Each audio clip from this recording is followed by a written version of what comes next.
Versículo 15 dice: Él es la imagen del Dios invisible, el primogénito de toda creación, porque en Él fueron creadas todas las cosas, las que hay en los cielos y las que hay en la tierra, visibles e invisibles, sean tronos, sean dominios, sean principados, sean potestades. Todo fue creado por medio de Él y para Él. Y Él es antes de todas las cosas, y todas las cosas en Él, ¿cómo dice? Y todas las cosas en Él subsisten. O sea, Él le da vida. En Él tienen y cobran vida. Muy bien, tomen asiento, por favor. Gracias por permanecer en pie.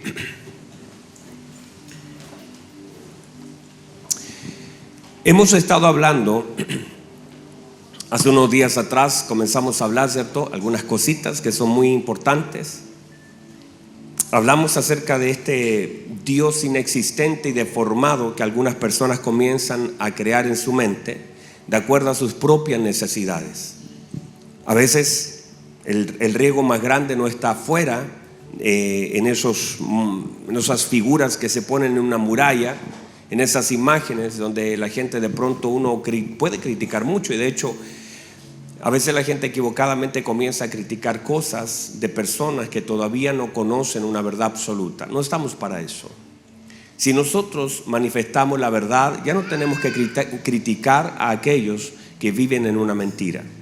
Nuestra tarea es manifestar la verdad y predicar el evangelio. La palabra del Señor y la obra del Espíritu Santo hará todo lo demás. Hay cosas que nosotros no tendremos que hacer, sino más bien predicar el evangelio, y la luz del evangelio resplandecerá de tal forma que toda mentira del diablo caerá. El riesgo de todas las cosas que a veces nosotros hacemos tiene que ver con aquello que vamos deformando en nuestra mente, y lo decíamos hace días atrás, que de pronto vamos levantando en nuestra mente un Dios inexistente y vamos deformando una figura que tiene una imagen, pero la vamos deformando porque vamos adecuando a un Dios de minúscula que vamos creando de acuerdo a nuestras necesidades. Un Dios que acepte mi pecado, un Dios que me ame así como soy, y no es que no me ame nuestro Dios, digo, pero que no se meta en mis asuntos, que cumpla rápidamente lo que yo quiero, que se someta a mi voluntad, que haga lo que yo quiero, que entonces que no intervenga prácticamente en mi vida. Un Dios que cumpla rápidamente lo que yo deseo y que de alguna forma me acepte en el pecado que estoy sin querer sacarme de ahí. Entonces la gente comienza a distorsionar una imagen que viene dada del Padre, y que luego la imagen de nuestro Señor Jesucristo es finalmente lo que el Padre quiere que nosotros conozcamos de Él. O sea, Cristo, así, resumen, Cristo es lo que el Padre quiere que nosotros conozcamos de Él. El Padre decidió revelarse por medio de su Hijo, nuestro Señor Jesucristo. El Señor Jesucristo dijo muchas veces: yo no hablo nada por mi propia cuenta, sino lo que escucho del Padre. El que me ve a mí, ve al Padre. Yo no hago mi voluntad, sino la voluntad del Padre que me envió. Por lo tanto, nosotros estamos viendo en la vida de nuestro Señor Jesucristo la imagen de nuestro Padre. Entonces, el problema es que muchas veces las personas en sí no pueden ver la obra ni la imagen de Cristo en nuestra vida, ya que el modelo es que nosotros a través de Cristo conozcamos al Padre. También el modelo se debe replicar en nosotros, que las personas a través de nosotros puedan ver a Cristo. El problema es cuando la gente ya no puede ver a Cristo a través de nosotros, o todo lo que puedan ver sea una imagen distorsionada de Él en nosotros. Puede ser que alguien quiera conocer al Señor, pero nosotros no seamos buenos representantes de aquello. Porque no es cantar o poner una música. De hecho, usted va a notar, yo tenía un vecino que ponía una música cristiana en su auto o en su casa, pero las conductas eran completamente inapropiadas. O sea, a veces estaba voy a poner un ejemplo así para que todos entiendan gráficamente.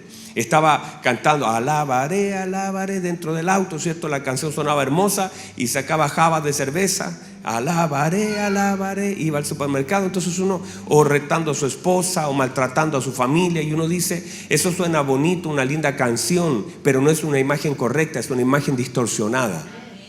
Es que alguien pueda decir yo soy hijo de Dios, pero no tenga el comportamiento. Y no es, míreme, no es que nosotros seamos perfectos ni que tampoco ya lo hayamos alcanzado. Muchas cosas estamos, pero estamos luchando con muchas cosas y no somos los mismos de ayer. No hemos llegado donde tenemos que llegar, pero no estamos donde estábamos. Alguien dígame, por favor. Ya no estamos donde estábamos hace 2 años. Ya no estamos peleando con las mismas cosas. O sea, pasamos una etapa de nuestra vida. Ya no estamos donde antes estuvimos. Entonces, cuando la gente nos ve a nosotros, de alguna manera algo de Cristo tiene que ver, y cada vez debe ser esa imagen creciente en nosotros. La imagen debe ser formada en nosotros y no deformada en nosotros. El problema es cuando la gente pasa los años y dice, sí, yo tengo. O sea, cuando la gente de pronto dice esta frase, yo tengo un tío, yo tengo un vecino que es creyente, pero en realidad, y eso es en realidad una deformación de la imagen de Cristo en nuestra vida, que la gente viéndonos a nosotros no lo pueda ver a Él. La tarea de la iglesia entonces no es venir de alguna forma solamente a congregarse, sino manifestar una imagen. Y ahí nos quedamos entonces hablando sobre el asunto. Déjeme, por favor, seguir avanzando sobre este tema. De alguna forma, cuando nosotros vemos y lo comenzamos a hablar el día jueves, la importancia del testimonio. Diga conmigo testimonio. Usted me tiene que ayudar porque ayer grité mucho. Fui a predicar a un campamento de jóvenes y cómo me sacaron esos muchachos. Llegué y le dije, ¿cuánto rato tengo para predicar? 2 horas me dijeron. Y usted sabe que si me dan 2 horas. Y esa gente tenía hambre del Señor. Y mientras yo predicaba el Espíritu Santo, hermano, cómo llenaba ese lugar. Cientos de jóvenes en ese lugar. Una cosa impresionante lo que el Señor hizo en la vida de los pastores, de los jóvenes. Cómo, hermanos, Dios tocó eso. De esos momentos que uno quisiera mantener constantemente. Qué hermosa gente. Y el hambre que ellos tenían, me miraban así, hermanos, y anotaban. Y llegué diciendo inmediatamente. Y de verdad que fue tremendo. Entonces quedé un poquito desgastado porque en realidad le grité, canté, hice todo lo que no había hecho hace rato. Entonces hablamos el día jueves acerca de la importancia del testimonio. Diga conmigo, ayúdame, testimonio. Usted sabe que de alguna forma Adán no tenía una Biblia. Entonces la forma de comunicar lo que él conocía de Dios, lo que él había hecho y lo que Dios había hecho en él y lo que Dios había cerrado en él, era por medio de el testimonio. Entonces gran parte de la gente comenzó a conocer a Dios no por lo que veían de Dios, sino por el testimonio de alguien más. Entonces la gente no tenía la capacidad de leer una Biblia, no escuchaban un predicador, no se conectaban en la mañana con un mensaje en la radio, sino que había algo que era el testimonio. Testimonio entonces era la transferencia de lo que la gente conocía de Dios. El problema de esto, póngame atención a esto, el problema de esto es que existe una verdad. Alguien diga amén. Existe una verdad.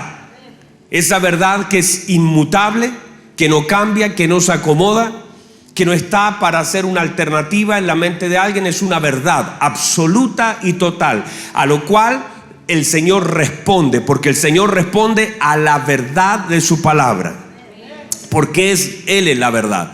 Entonces hay una verdad absoluta y total que no es relativa, que no se acomoda, es una verdad. Esa verdad, entonces el problema de que aunque hay una verdad en lo que Dios es, lo que Dios dice, lo que Dios hace, el problema son los testigos de aquella verdad. Porque los testigos tendrán diferentes testimonios. Y ese es el problema de la verdad que tenemos. Que cuando nosotros nos comenzamos a separar del Señor, empieza a haber una distorsión de esa verdad. Juan capítulo 19 versículo 35 dice: y el que da testimonio, el que da, Juan en este caso, y su testimonio es verdadero. ¿Cómo es el testimonio? O sea, quiere decir que el testigo está conectado a una verdad. La verdad está en la boca del testigo. Está diciendo, yo soy un testigo. Pero el testimonio, el testigo y el testimonio operan en verdad. Porque podría haber un testimonio desconectado de la verdad. Que algo sea cierto no quiere decir que sea verdad. Dice, y su testimonio es verdadero. Y él sabe que dice la verdad. Mire, testimonio y verdad se unen aquí para manifestar testimonio y verdad. Para que vosotros también creáis. Porque estas cosas sucedieron para que se cumpliese la escritura. Ahora aparece otro elemento, escritura. O sea, hay un testimonio, hay una verdad y hay una escritura. No será quebrado hueso suyo. Y también otra escritura viene a respaldar esta verdad y este testigo. Dice, mirarán al que traspasaron. O sea, lo que está diciendo Juan, hay un testigo, hay un testimonio que opera en la verdad respaldado por la escritura. No sé si lo puede recibir. O sea, no estoy diciendo cualquier cosa, no estoy inventando cualquier cosa. O sea, el testigo es verdadero, el testimonio es verdadero. Todo eso está conectado a una verdad. Esa verdad está conectada a las escrituras que se están cumpliendo delante de los ojos de aquel que es testigo operando en la verdad. Entonces, el problema es que el testimonio, hablando ahora, volvamos un poquito. El testimonio tiene algunas variables que pueden contaminarlo o distorsionarlo. Yo puedo hablar una cosa cierta, claro que sí. Una cosa cierta, pero no necesariamente es verdadera. Es cierta, no verdadera necesariamente. Ya le voy a explicar eso. Porque de alguna forma lo que es cierto para mí está limitado por el tiempo, está limitado por la emoción, está limitado por la relación, está limitado o puede estar distorsionado por el conocimiento, por la retención, por la posición y por el juicio, que son elementos de distorsión de algo que podría ser cierto, pero no es una verdad porque está distorsionado. Otra vez, está distorsionado. Lo cierto puede estar distorsionado por el tiempo. Hay quienes que por mucho tiempo no pueden retener y hay ciertas partes del testimonio que se van perdiendo. No es lo mismo que yo pueda ahora mismo decir cuál es la canción que acabamos de cantar.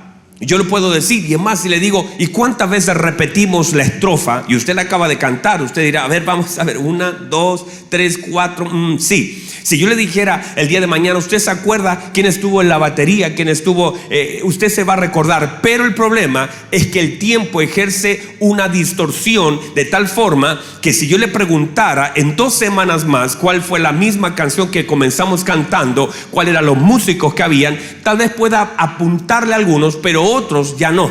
Y entonces ahí comienza el tiempo a generar una distorsión. No sé si me explico. Otra cosa importante, la emoción. ¿Cuál es la emoción del momento en que vivo el asunto? Hay cosas que por causa de la emoción bloquean ciertas verdades o ciertas cosas ciertas en mi vida. A veces la alegría, a veces la tristeza, a veces cosas que vienen a golpear justamente esto cierto. La relación que tengo con los eventos sucedidos, el conocimiento que tengo sobre el asunto. Hay muchas cosas que yo ni conozco. Si yo le dijera a usted, por ejemplo, y le gustó la canción, sí, ¿cómo se llama la canción? ¿Quién cantó la canción? Entonces, como mi conocimiento es limitado en muchas áreas, eso puede distorsionar. Y alguien que conozca bien puede decir, no, la canta tal persona, la tocan en tal nota y la inventaron en tal año. Y tiene el mayor conocimiento, te da una mayor gracia de lo cierto. No sé si me explico. Si yo habláramos de un mismo asunto, podríamos definirlo de forma diferente. Y si yo le dijera, por ejemplo, ¿usted conoce algo de audio? Usted me dice, sí, pastor, quizás Emma conoce mucho de audio. Yo digo, cuénteme de este parlante. Y él me dirá, de acuerdo al conocimiento, una especificación más técnica, más certera. Y otra persona dirá, del otro lado, mira, a mí me parece un lavaplato. No conozco mucho, no sé. Se parece algo, no sé, tiene 4 cables atrás. Entonces el conocimiento limita el testimonio. Vamos, alguien diga amén. El conocimiento puede limitar el testimonio o puede ampliar el testimonio. Entonces, en la medida que tengo mayor conocimiento, la amplitud del testimonio puede crecer. Los detalles, la retención Entonces el conocimiento, la retención que tengo sobre algunos asuntos. Hay quien no se acuerda ni lo que comió ayer. ¿Verdad que sí? Uno a veces tiene poca retención en ciertas cosas que son importantes. La posición, desde dónde lo estoy mirando. Yo puedo decir algo de Emanuel, que Emanuel ya no puede ver por causa de mi posición. Entonces hay diferentes posiciones desde dónde se ven todas las cosas. El juicio. Diga conmigo, juicio. Por ejemplo, yo estuve con mi hijo de estos días. Ayer le celebramos su cumpleaños. El día viernes salimos con él también a pasear a algunos lugares. Y si usted le pregunta a mi hijo acerca de cómo estuvo, a mis dos hijos, míreme por favor, salí con Daniel, salí con David, salimos, Emita me acompañó, ¿verdad? Y salimos. Y si yo le pregunto a mi hijo Daniel que me cuente cómo fue su día, el testimonio de él de aquel día va a ser muy diferente a causa del juicio.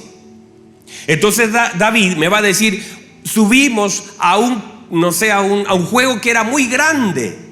Y Daniel, por causa de su edad y su estatura, me va a decir, subimos a uno que era chiquitito, porque tienen distintas perspectivas y juicio.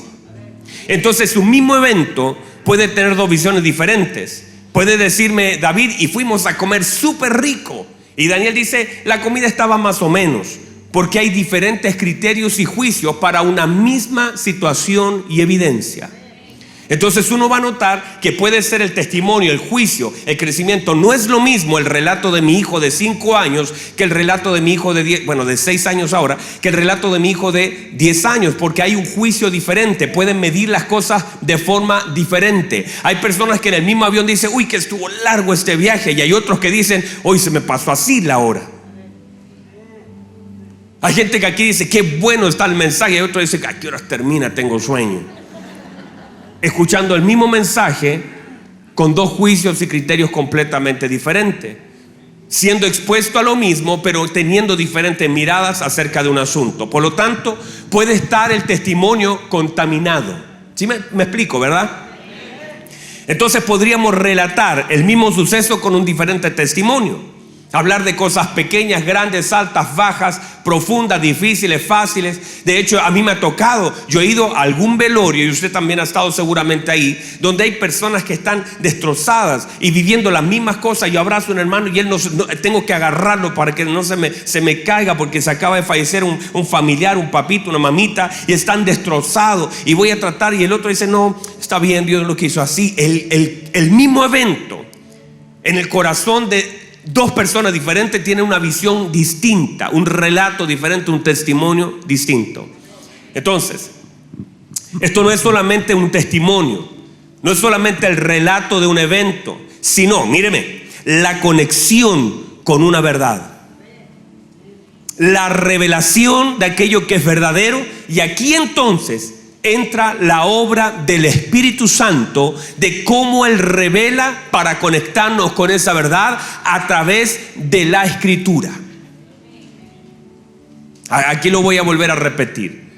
Una cosa tiene que ver con el testimonio del hombre, y otra cosa tiene que ver con la verdad revelada del Espíritu Santo sobre un suceso específico, para traernos ahora a luz lo que de verdad es de lo que el Padre hace o de lo que el Padre es. Y ahí entra entonces Juan capítulo 16 versículo 12, dice esto: tengo muchas cosas que deciros, pero ahora no las podéis sobrellevar. Esto dice nuestro Señor Jesucristo. Tengo muchas cosas que decirles, pero ahora mismo, ahora en este momento, no las pueden sobrellevar. No tienen la capacidad de soportar el peso. No tienen el entendimiento para entender lo que ahora les tengo que decir. Por lo tanto, no se los digo. Pero dice, cuando venga el Espíritu de verdad, Él os guiará a toda verdad. Mire qué hermoso, qué maravilloso. Lo que está diciendo mi Señor Jesucristo es que hay cosas que en el presente no se pueden sobrellevar, pero cuando venga el Espíritu de verdad, el Espíritu Santo, Él os guiará a toda verdad. Ya no es el testimonio de alguien, ya es una verdad revelada. Es la certeza de aquellas cosas que no vemos. Es básicamente decir, lo que está diciendo el Señor Jesucristo es que hay cosas que no pueden ser un testimonio relativo de alguien de acuerdo a su perspectiva, sino que es una verdad absoluta que el Espíritu Santo pone. ¿Por qué? Porque el Espíritu Santo entonces ahora, por la gracia de nuestro Señor, nos conduce ¿a qué? A una verdad. O sea, estamos siendo conducidos ¿a qué? A una verdad. Esa verdad es justamente lo que va definiendo la imagen. Porque el testimonio puede distorsionar una imagen, pero una verdad te revela la imagen.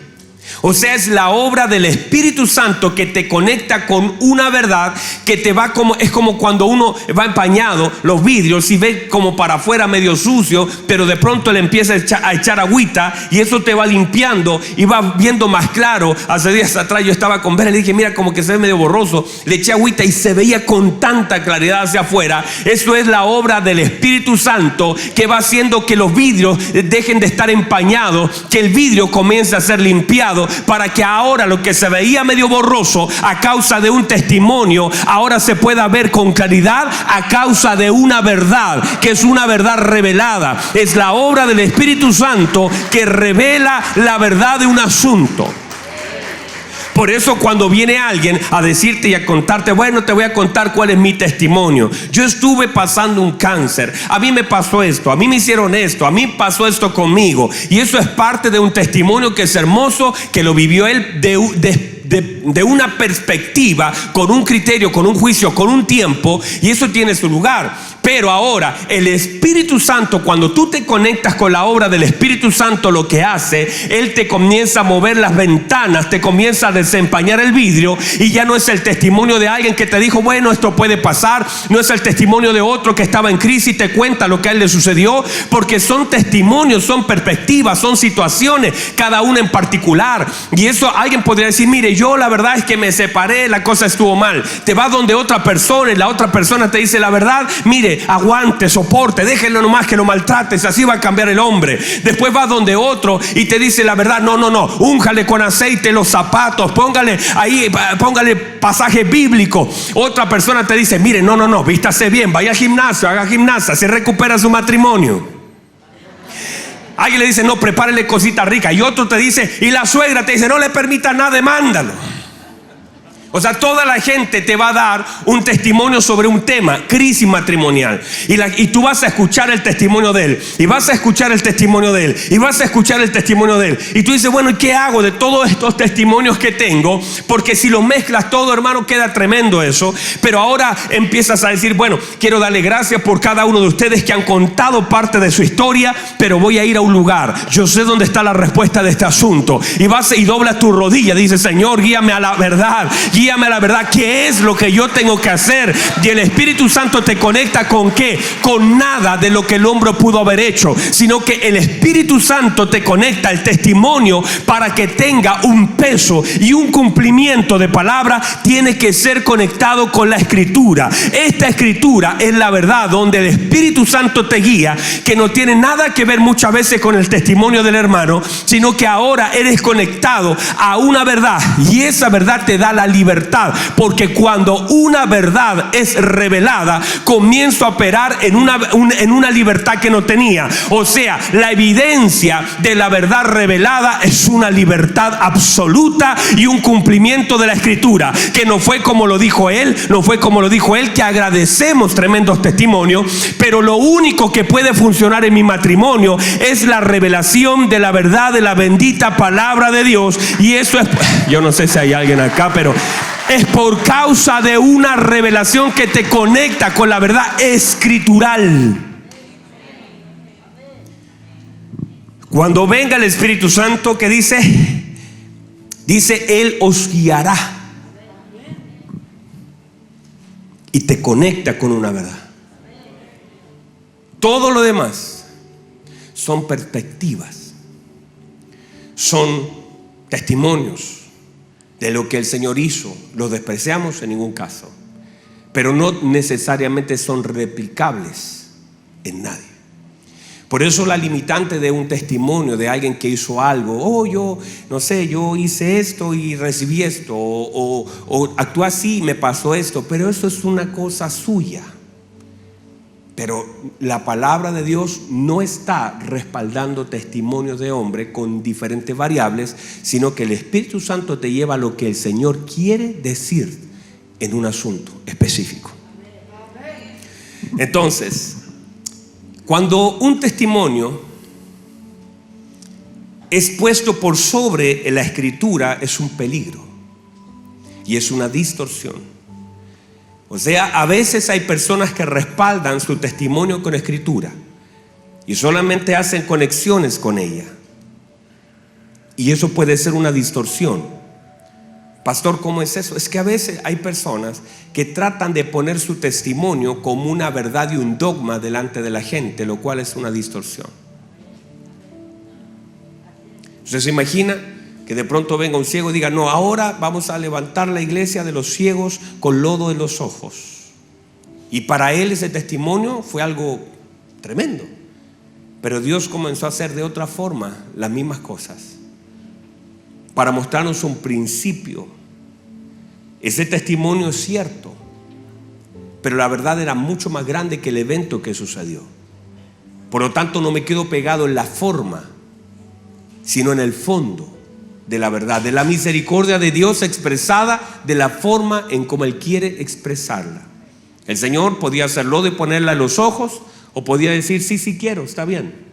No es la forma, no es el método.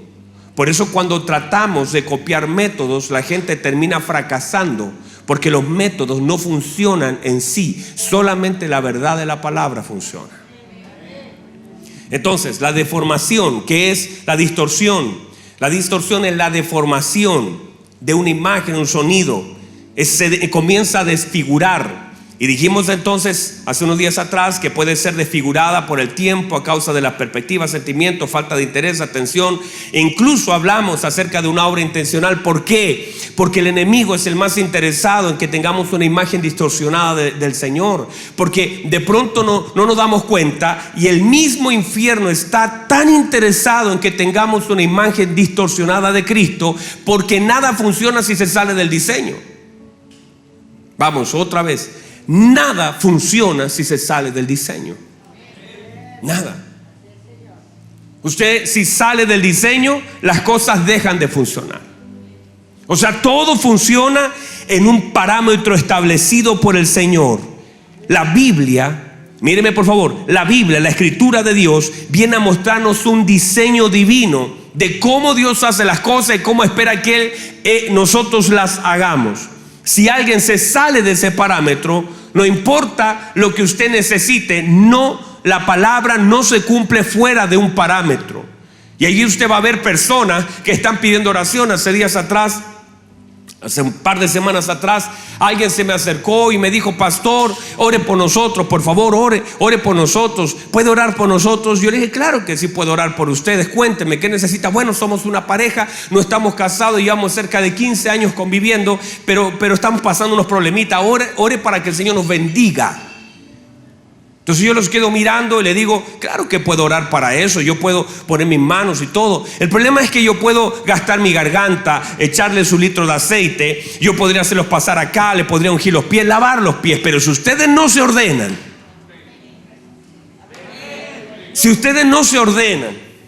yo podría hacerlos patinar en aceite acá. Y esto no va a cambiar porque yo le ponga mis manos encima. Porque hay cosas de las cuales Dios nos respalda por más que las oremos. A menos que alguien vuelva otra vez a la verdad de la bendita palabra de Dios y decida obedecer la palabra de Dios, someter su voluntad a lo que la palabra del Señor establece, y a partir de ahí muchas cosas van a cambiar, aún así nosotros ni siquiera las oremos. Solamente por una cosa de diseño han de suceder, porque ahora estoy metido en el diseño de Dios, pero fuera del diseño de Dios, aunque yo le ponga las manos y yo le diga todo un presbiterio y venga y yo le diga, hermanos, tiren sus manitos para acá, vamos a orar para que Dios bendiga a nuestros hermanos, para que el favor de Dios esté con ellos. Hermano, hay cosas que no funcionan, aunque nosotros quedemos sin garganta, aunque levanten la mano todas las iglesias de Chile para orar por esos hermanos, si ellos no se meten en el diseño de Dios, hay cosas que simplemente Dios no ha de bendecir ni ha de respaldar, porque sería una distorsión. Honra a tu padre y a tu madre para que te vaya bien. Ah, pastor, no, yo no me meto con ese tipo me abandonó, ese tipo me dejó, esa señora me golpeaba tanto, así que por favor cámbieme el temita, pastor, sáqueme de ahí, pero quiero que me vaya bien y tener largos días. Es que no va a funcionar. Tú no puedes saltarte la palabra y esperar que Dios cumpla sus promesas. Hay cosas que por una cosa de naturalidad, bienaventurado el varón que teme al Señor y que anda en sus caminos. Cuando comiere del trabajo de sus manos, bienaventurado será y le irá bien. Pero hay cosas que se cumplen solamente en la medida. Uno puede estar orando, predicando, gritando, enseñando, pero hay cosas que por diseño no funcionan a menos que me ordene. Entonces, y justamente mantenernos en ese engaño de que puedo hacer cualquier cosa y seguir recibiendo lo que Dios tiene, es justamente la tarea del infierno. Decir, está bien, es justificar lo que hago, pero no eres el único, otros lo han hecho. Es más, escuchar el testimonio de alguien más, por ejemplo, alguien que anduvo en la droga, anduvo en el alcohol, tuvo una crisis de pronto, y decir, pero mira, ahí también ve, y justifico lo que hago por el testimonio de otro. O decir, bueno, hacerlo en masa, bueno, a todos les pasa, a todos les pasa, a todos nos cuesta. Y justificar lo que hago porque en realidad otro también lo hace, es una distorsión. Y el enemigo espera que nosotros vivamos en ese engaño, porque al vivir en ese engaño nosotros nos sentimos bien con nosotros mismos, justificando cosas que hacemos o que no hacemos. Y ahí entonces el enemigo ha tomado ventaja, distorsionando algo que debiese ser algo tan claro, tan cierto. Alguien dígame. Bueno, déjeme saltar eso en los próximos minutos. Mire lo que, déjeme leer este versículo que cerramos hace días atrás. Dice Efesios 4, 13, 14, 15. Dice, hasta que todos lleguemos a la unidad de la fe y del conocimiento del Hijo de Dios, a un varón perfecto, a la medida de la estatura de la plenitud de Cristo, para que ya no seamos niños fluctuantes, llevando por doquiera viento de doctrina, por estratagemas, juegos, fraudes de hombres para engañar, que para engañar emplean con astucia las artimañas del error, sino que siguiendo la verdad en amor crezcamos. ¿Qué debemos hacer? Debemos crecer. Crezcamos. ¿En qué debemos crecer? Tan desanimado. ¿En qué debemos crecer?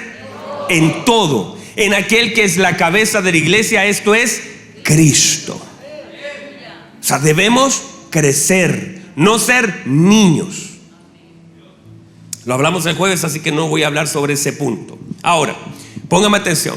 Por esto es trascendente la obra del Espíritu Santo en la vida de la iglesia, porque Él nos guía a la verdad y nos guía a la justicia.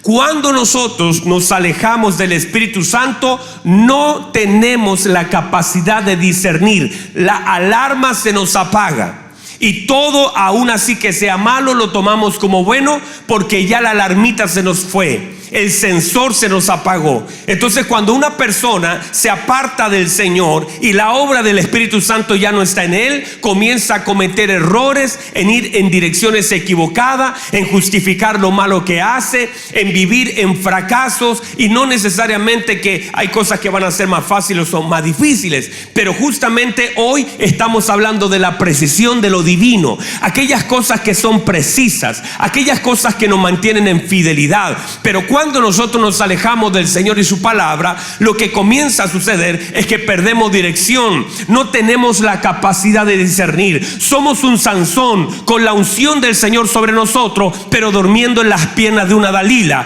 que te ha engañado tantas veces, que te ha preguntado lo mismo, que cada vez que le dices algo, ahora ella lo hace, que me quito la fuerza si me ponen unas cuerdas, que me quito la fuerza si hago esto, y tantas veces engañado, pero estás metido en un engaño del cual no puedes salir, y finalmente por ese engaño empiezas a cometer errores, a dañar a gente, a apartarte del Señor, porque el sensor se te apagó. Estás haciendo preguntas que no deberías hacer. Estás diciéndome: pastor, está bien que esté con esta persona, mire, estamos de novio, él no conoce al Señor. Estás tan perdido que en cosas tan sencillas ya estás lejos de la palabra de Dios, que sabes hacer lo bueno pero no lo puedes hacer. Sabes que está mal tratar como tratas a tu esposa, pero lo sigues haciendo, no puedes dejar de hacerlo. Estás descuidando a tus hijos, perdiendo el tiempo sin estar con ellos. No estás invirtiendo tiempo en ellos. No le estás mostrando el camino, sabiendo que si no le muestras tú el camino, ellos terminarán en la droga, en el alcohol, y que el mundo los está esperando,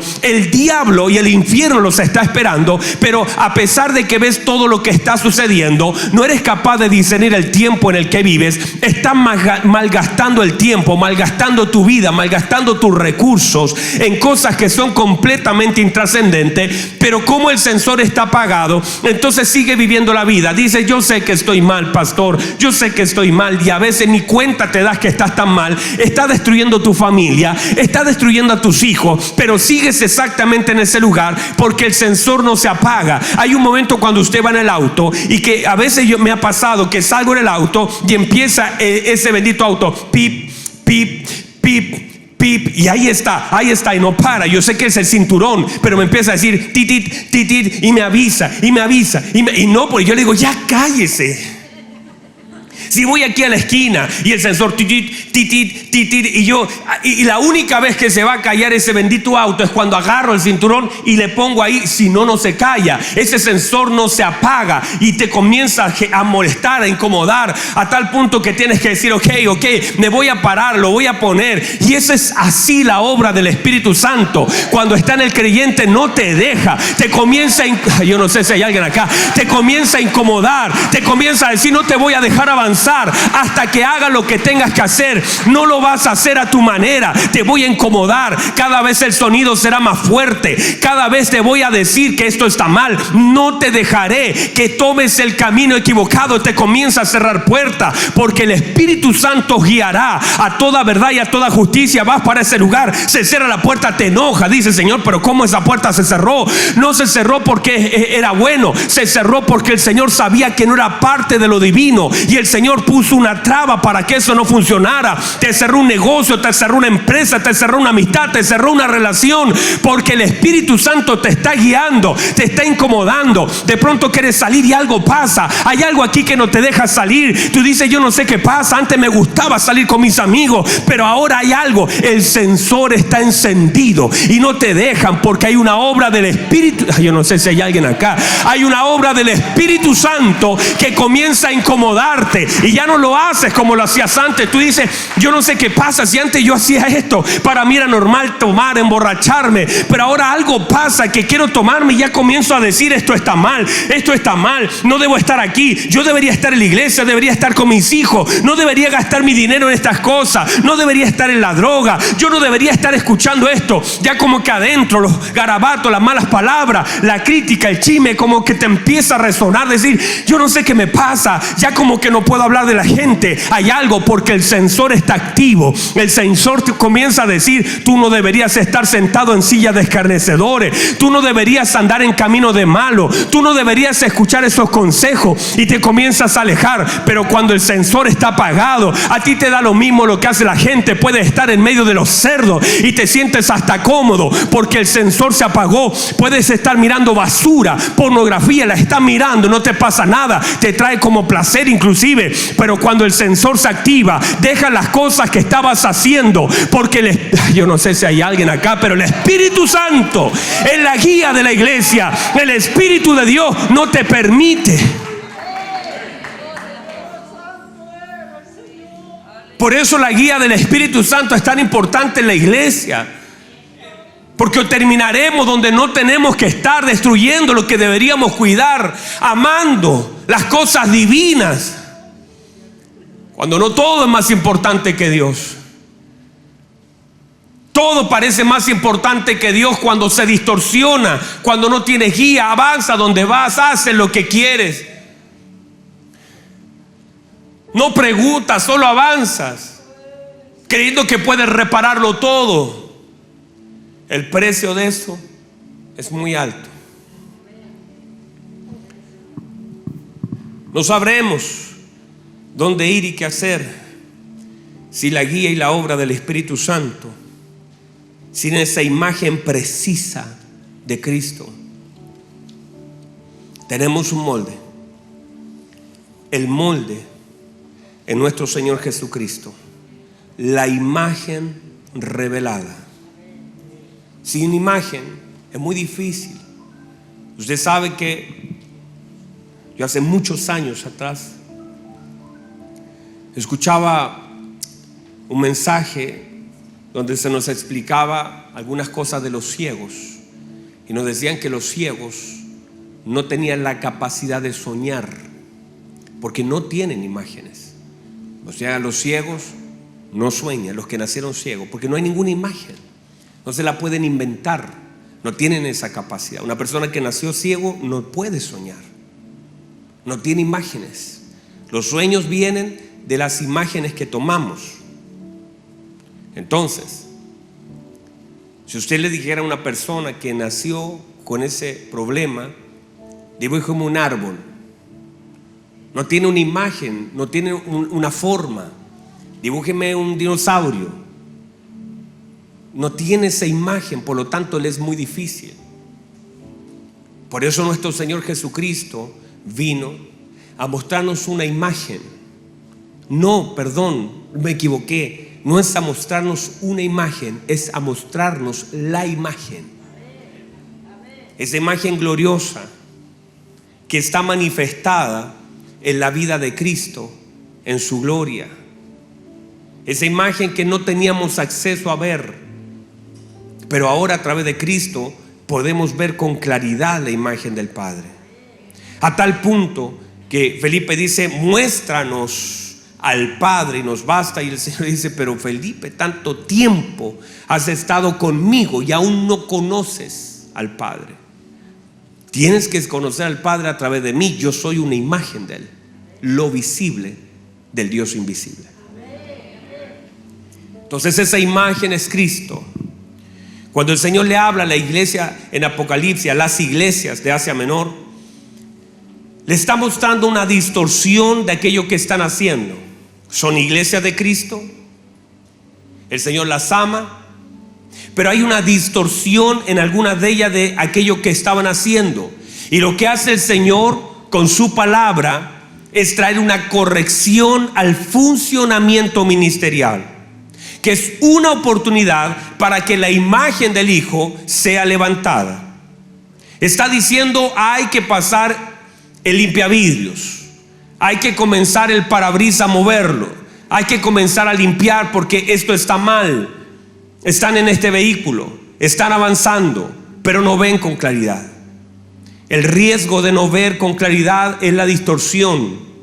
Por eso el Señor, cuando ora por un ciego, recuerdan a aquel ciego, se lo traen unos amigos, le dicen: por favor, sana a nuestro amigo, él está ciego. Y dice la Escritura que él ve al amigo, lo toma de la mano y dice que lo saca, lo desconecta de esa aldea, lo saca. Lo pudo haber hecho ahí, pero gran parte de la ceguera era desconexión. Hay cosas que usted no va a ver a menos que se desconecte. Hay cosas que no podremos ver a menos que nos desconectemos. Y lo sacó fuera de la ciudad, lo puso en el desierto, lo tomó de la mano, dice la Escritura, y lo guió.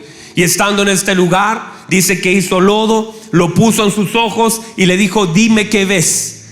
Y él ahora le dice: mire, la verdad, Señor, es que veo. Antes no veía nada, pero ahora veo. ¿Qué ves?, dice el Señor. Veo a los hombres, pero lo veo como árboles. Veo que se mueven como árboles. Veo una imagen borrosa de lo que debería ser. Veo una imagen distorsionada de los hombres. Veo algo. Antes no veía nada, ahora he avanzado, pero veo una imagen distorsionada. Ahora el Señor dice: no es suficiente. No me sirve que tengas una imagen distorsionada. Así que ahora voy a volver a poner mis manos, y por primera vez en la Escritura, el Señor necesita volver a poner la mano sobre alguien para mostrarnos que Dios no permite imágenes distorsionadas. No podemos decirle al Señor: veo más o menos, estoy viendo a la mitad las cosas medias borrosas. El Señor dice: no lo voy a permitir. Así que el Señor vuelve a poner la mano y le dice: dime ahora qué ves. Y Él le dice: ahora veo desde lejos y veo con claridad todo. Lo estoy viendo todo, veo con claridad todo. Eso es lo que el Señor espera que nosotros podamos ver de Él, que veamos todo, que veamos de lejos y que veamos con claridad, que tengamos la oportunidad de ver lo que Él quiere que veamos con claridad, con nitidez, que cambien los anteojos, porque todo está medio distorsionado. Pero el Señor dice: quiero que veas con claridad, quiero que veas mi gloria, mi gracia, mi misericordia, que puedas ver con claridad, que no se distorsione la imagen. Cuando eso no sucede, tiene que haber una intervención. Deme 2 minutos para cerrar esto. Mire, por favor. Moisés entonces comenzó a inspirar. Ya salimos, míreme por favor. Estábamos en el testimonio, que era la transferencia de aquello que la gente decía de lo que conocía de Dios. Hasta ahí todo bien. Y hubo una transferencia de testimonio que se pudo haber distorsionado en el tiempo, de aquello que Dios aceptaba o no aceptaba. Pero ahora llega Moisés, y Moisés es otro rollo. En Moisés la cosa cambia. ¿Por qué? Porque a Moisés comenzó lo que se llama la inspiración. Con Moisés comienza, ya no es lo que tú me dices, de lo que tú viviste, de lo que tú recuerdas, de tu perspectiva, sino que ahora con Moisés comienza la inspiración. ¿Qué es la inspiración? El Espíritu Santo comenzó a revelarse para mostrarle lo que realmente sucedió. Pensemos que Moisés ya habían pasado cientos de años y ahora estaba recibiendo el testimonio de lo que pasó. Cuéntame, mamá, ¿qué pasó allá en Edén? Y la mamá le dice, Jocabed le dice a Moisés: bueno, lo que pasó allá fue esto, y quizás todo distorsionado. Pero ahora Moisés se va al monte del Señor y el Señor le comienza a revelar, a dar luz, y le dice: tienes que escribir esto. Y Moisés comenzó a escribir lo que sucedió con Abel, lo que sucedió con Noé, lo que sucedió con Enoc. Comienza a escribir por una inspiración divina. Ya no quedaba la mente de alguien, sino que el Espíritu Santo comenzó a susurrar lo que de verdad sucedió. ¿Para qué? Para que no haya una distorsión de una verdad, sino que ahora hay una verdad revelada por medio de la inspiración. Segunda de Pedro 1:21 dice esto: que ninguna profecía fue traída por voluntad humana, sino que los santos hombres de Dios hablaron siendo inspirados por el Espíritu Santo. Tremendo. Porque toda palabra del Señor, dice la Escritura, es inspirada por Dios y es útil. Quiere decir que Moisés y todos los hombres del Señor que ocuparon un lugar en los escritos bíblicos, ellos fueron inspirados por el Señor para que no pongan aquello que ellos creían, que les gustaban, que su perspectiva, sino que hubo una inspiración, un soplo del Espíritu Santo de Dios para poder conocer cosas, poder transcribir cosas que ahora nosotros lo tenemos como la bendita palabra de Dios. Ya nosotros no sabemos por testimonio de alguien lo que sucedió en Edén, sino sabemos por revelación del Espíritu Santo lo que sucedió, y conocemos la promesa. Y aunque conocemos la tragedia de aquello que sucedió, también tenemos la promesa que tal vez esa mujer te van a morder el calcañar, se le dijo a la mujer, pero tú con tu simiente, la simiente le aplastará la cabeza. Sabemos que hay promesas que se cumplieron en Cristo y algunas que se cumplirán en nuestra vida. Sabemos que Joel habló para lo que sucedió allá en el Pentecostés, pero también sabemos que habló para lo que va a suceder en estos días, porque el Espíritu Santo los inspiró. No es una sugerencia, no es una carta de motivación, es una inspiración de aquello que el Espíritu Santo haría después de miles de años para manifestar el conocimiento pleno, la omnisciencia de lo que Dios quiere hacer. Por lo tanto, ahora ya no estamos suponiendo, ya no estamos sugiriendo, no tenemos un testimonio distorsionado, sino tenemos la bendita palabra de Dios, que es fiel y verdadera. Su palabra es fiel y verdadera, y ella contiene los pensamientos, ella contiene las intenciones, ella contiene la verdad de la palabra de Dios como un testimonio inspirado por el Espíritu Santo, para que ahora nosotros ya no es una cosa que está media borrosa. Ahora hermano, no le limpiaron el parabrisas, nos sacaron el parabrisas y ahora podemos ver a cara descubierta. Ya no hay que limpiarlo, ya está limpio, ahora está transparente, ya no tenemos, yo no sé si hay alguien acá, es que puede ver con claridad a rostro descubierto. Esta revelación de la palabra del Señor, míreme, ahora demanda fidelidad y conocimiento. Y déjeme terminar con esto, y lo demás lo dejamos para la próxima predicación. Ahora cierro. Póngase en pie para que crea que voy a cerrar. Reciba esto, por favor. Cuando hablamos de esta distorsión de la imagen de Cristo, sucede que hay tres elementos o tres figuras que vienen a manifestar la imagen de Cristo, que deberían ser patrones de conexión, hilos, conectores. Número uno, la paternidad. Número dos, el esposo, el matrimonio. Y número tres, la congregación y sobre todo el pastorado. Estos tres elementos son elementos conectores. Cuando estos elementos fallan, se generan distorsiones. Ejemplo: cuando una persona nace, usted y yo nacimos, nosotros vamos a aprender algo de lo que es paternidad, y toda esa imagen que nos conecta con el Padre tendrá mucho que ver con nuestra infancia, porque el proveedor en tu vida será tu papá o no lo será. El que te cuida, te protege o te descuida va a ser tu papá. El que te da identidad es tu padre. El que está contigo o no está contigo es tu padre. Por lo tanto, la imagen de un padre en la vida de un hijo es tan fuerte, tan potente, que si esa imagen se comienza a distorsionar, entonces la imagen paternal será distorsionada. Y cuando se logra por eso el diablo está interesado, porque si el diablo destruye un matrimonio, destruye una familia, los hijos entonces comienzan a crecer con una imagen distorsionada. Papá golpeando a mamá, papá se fue de casa, papá tiene otra, violencia, descuido y todas esas cosas. Y esa imagen comienza a ser distorsionada. Y esa imagen no es la imagen del padre, es una imagen distorsionada de la paternidad. El problema es que esa imagen comienza a crecer con nosotros y comenzamos a crecer con una imagen distorsionada paternal. No sé si me explico.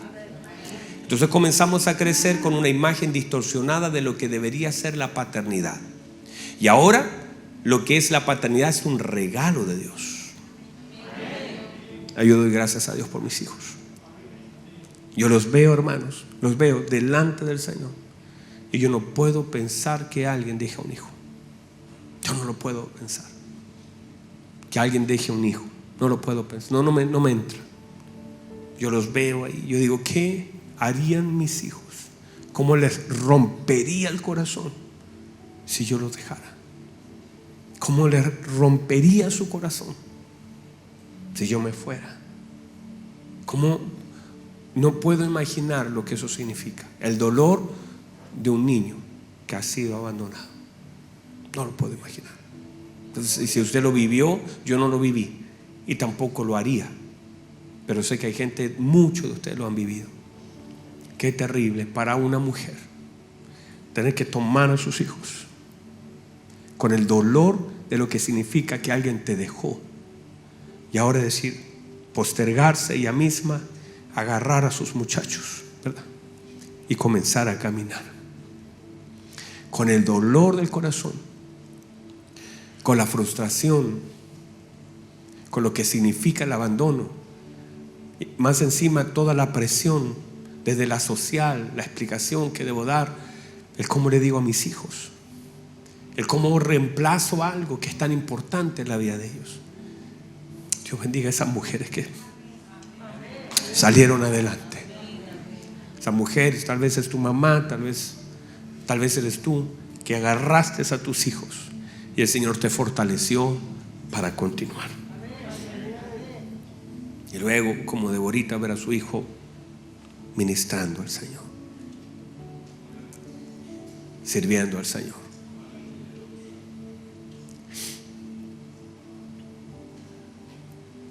Es que eso es una imagen tan distorsionada.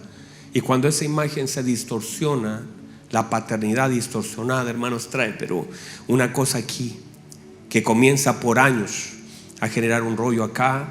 Y esa imagen distorsionada de la paternidad, hermano, por más que queramos, por eso el Señor debe redimir. Y eso es lo que vamos a hablar, de la redención de las imágenes. Vamos a comenzar a hablar de la redención de las imágenes, porque esa hay que trabajarla.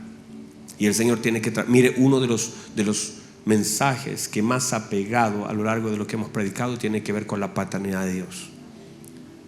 Eso ha sido tremendo, porque esa paternidad entonces nos da la identidad. Y el Señor quiere restaurar esa imagen que está distorsionada. La segunda imagen, la imagen del esposo, la imagen matrimonial, es una proyección. Todo eso tiene que ver con lo divino. Es una proyección de lo que es la iglesia y Cristo. Y cuando la imagen del matrimonio está dañada, entonces también aquí comienza a haber una imagen distorsionada de lo que debe ser. Y esas imágenes son hermanos claves para el diseño de nuestra vida en Cristo. Y número 3, la imagen tercera es la imagen pastoral. Cuando nosotros nos equivocamos, mire, ya acabo de decir lo siguiente, que ahora ya no queda a la idea mía contar algo de Dios, porque no estoy hablando desde el testimonio, sino desde la revelación. La revelación que fue inspirada por el Espíritu Santo a santos hombres de Dios. Pero cuando hay un pastorado, un predicador que distorsiona las escrituras, el pueblo vive en un engaño. Cuando un pastor hace un ofrecimiento que motiva a la gente pero no es bíblico, hay una distorsión. Cuando el pastor está más interesado en que usted permanezca a que usted sea libre por una mentira, es una distorsión. Cuando estamos detrás del amén y el aplauso, eso es una distorsión. Entonces, cuando esta figura pastoral en el ministerio donde estamos no es una figura pegada a la escritura, comenzamos a crear una iglesia distorsionada. Y esa figura hay que redimirla. Cuando un pastor se vuelve, por ejemplo, un patrón de fondo, una persona que de adelante te puede apuntar, te puede avergonzar, te puede humillar, te puede demandar cosas que solo él demanda, no su palabra, entonces comienza una distorsión. Esas 3 figuras son las que debemos redimir y que debemos, a través de la escritura, conocer, profundizar, para vivir en la libertad de la palabra del Señor, para que la imagen otra vez, para que el velo sea quitado, para que puedas ver la imagen de Cristo, para que la palabra sea la luz que nos refleje la imagen, para que ahora, mirando lo que vimos mal, porque todo lo que está aquí, míreme, lo que está aquí, usted vio el matrimonio de su padre, usted dice esto no es. Usted vio la paternidad de su papá y usted dice esto no me cuadra. Usted vio incluso en una congregación o donde haya estado y dice esto como que no está bien, hasta que de pronto el velo es quitado y comienza a ver la gracia, la gloria, el favor de Dios, la misericordia de Dios, el amor de Dios. Un Padre que te ama, un Padre que no te abandona, un Padre que no tienes que ser, que tienes que ser bueno, sino tienes que esforzarte en conocerlo. Que tu gloria sea conocer a tu papá. Cierra sus ojos, por favor. Jesús, Jesús.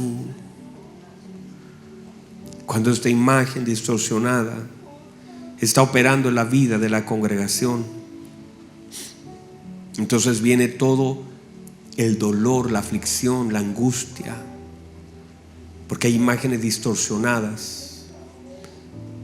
Por eso tienen que haber imágenes redentivas en nuestra vida. Y Dios, que es tan bueno y tan maravilloso, que con su gracia nos ha puesto para que a través de la luz de la palabra muchas cosas en nuestra vida puedan volver al orden, puedan ser restablecidas. Santo Dios, cierre sus ojos, por favor. Dígale: Señor, usted ahí donde está, dígale: Señor, hay tantas imágenes dañadas que finalmente dañaron la imagen, el testimonio. Ahí donde está, dígale: Señor, Señor, ayúdame. Quiero conocerte, Señor. Quiero profundizar. Lléname de ti. Quiero verte con claridad. Quiero conocerte. Quiero conocerte, Señor. Esto no tiene que ser todo, esto es mucho más. Hay cosas que serán sanadas por la imagen redentiva. Cristo, la imagen del Dios invisible, el primogénito de toda creación. Él está aquí con nosotros para corrernos el velo, porque Él quiere que usted y yo le conozcamos a Él, para que a través de Él conozcamos la gracia del Padre, el amor. Por eso Dios te ha traído en esta mañana a este lugar, porque hay cosas que tendrán que ser derribadas, cosas que han estado mal en nuestra vida, imágenes distorsionadas, dañadas, afectadas. Levante sus manos, adora a Dios un momento, dígale: Señor, ayúdame, ayúdame, ayúdame. Vamos, levante sus manos, adora al Señor. Dígale: Señor, ayúdame, Señor. Vamos, ahí está. Adora un minuto de la alabanza al Señor. Dígale: Señor, su palabra es luz. La unción pudrirá todo yugo, me dejará libertad. La verdad de su palabra. Levante sus manos, adora a Dios.